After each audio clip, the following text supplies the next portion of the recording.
In 1938, a ship near Sicily lost 4 minutes of navigation data, and that page was later cut out of the naval log. The same week, a reclusive physicist named Ettore Majorana powered on an experiment the Italian Navy would never publicly acknowledge. Rumors had been spreading for weeks in Palermo about a strange instrument assembled in a modest laboratory behind the University of Palermo's physics department, and the name everyone whispered with equal parts, reverence and dread, was Ettore Majorana.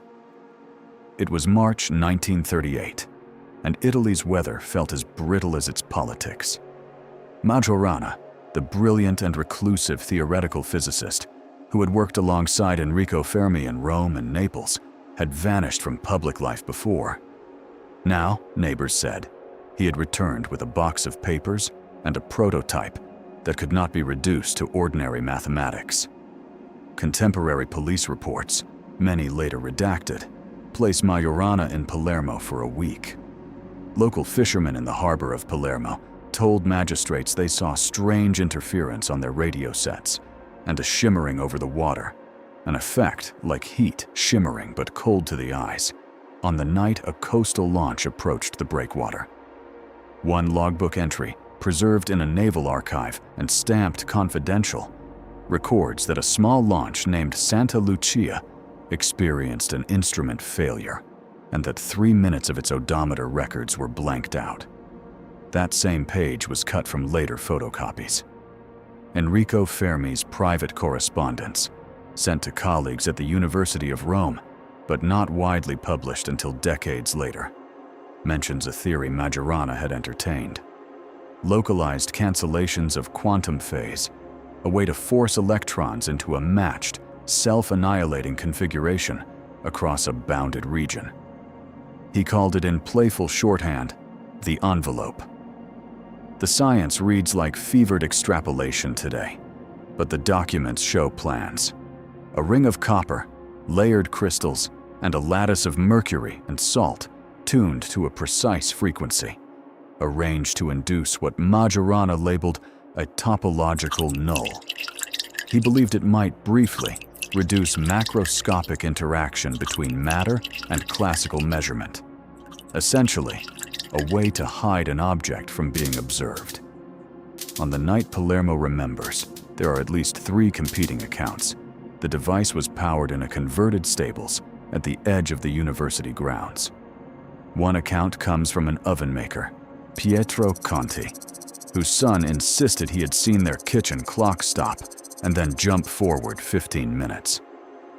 Another is a report from a fascist prefect's aide, who wrote that 2 men in naval uniforms and one in a dark suit demanded the laboratory's keys and took a trunk of papers.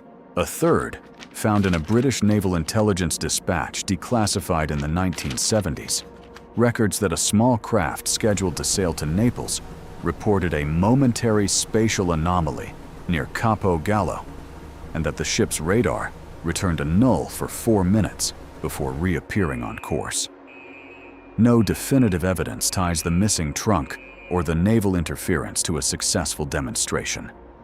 Yet signatures and postmarks show that by April 1938, copies of Majorana's last notebook had been forwarded, surreptitiously, according to the paper trail, to 3 places: La Sapienza in Rome, the Accademia dei Lincei archives, and oddly, a newly opened office of the Italian Navy in Genoa. Post-war investigators would discover a redacted page in a Genoa file that mentioned field suppression and temporal decoupling. That redaction has fueled conspiracy theories ever since. That Majorana had built a primitive cloaking field, or worse, that he had used it to disappear. Or perhaps the truth is less cinematic. Majorana's name recurs in wartime telegrams exchanged between Italian and British intelligence, where he is discussed like contraband, too dangerous to be left in any single archive. After 1945, several of his notebooks surfaced in odd places, in the personal papers of naval engineers, in an American Naval Institute catalog, and in the hand of a translator working for the OSS. It looks like the physics whatever its limits, attracted the attentions of militaries that understood the power of controlling detection. In 2013, a young historian, Dr. Maria Esposito of the University of Palermo, discovered thin brass plates and a fragment of lattice wiring in a private estate sale.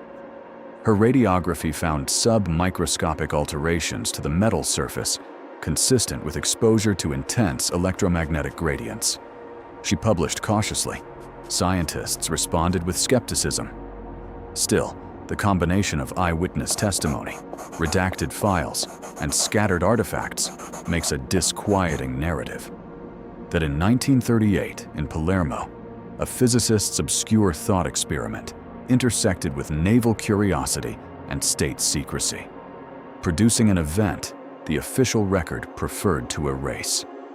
The Majorana envelope is now a chapter in conspiracy histories, recounted at conferences, whispered in taverns, and indexed in the same vaults that hold wartime memos. Whether Majorana's work ever achieved anything like true invisibility is uncertain.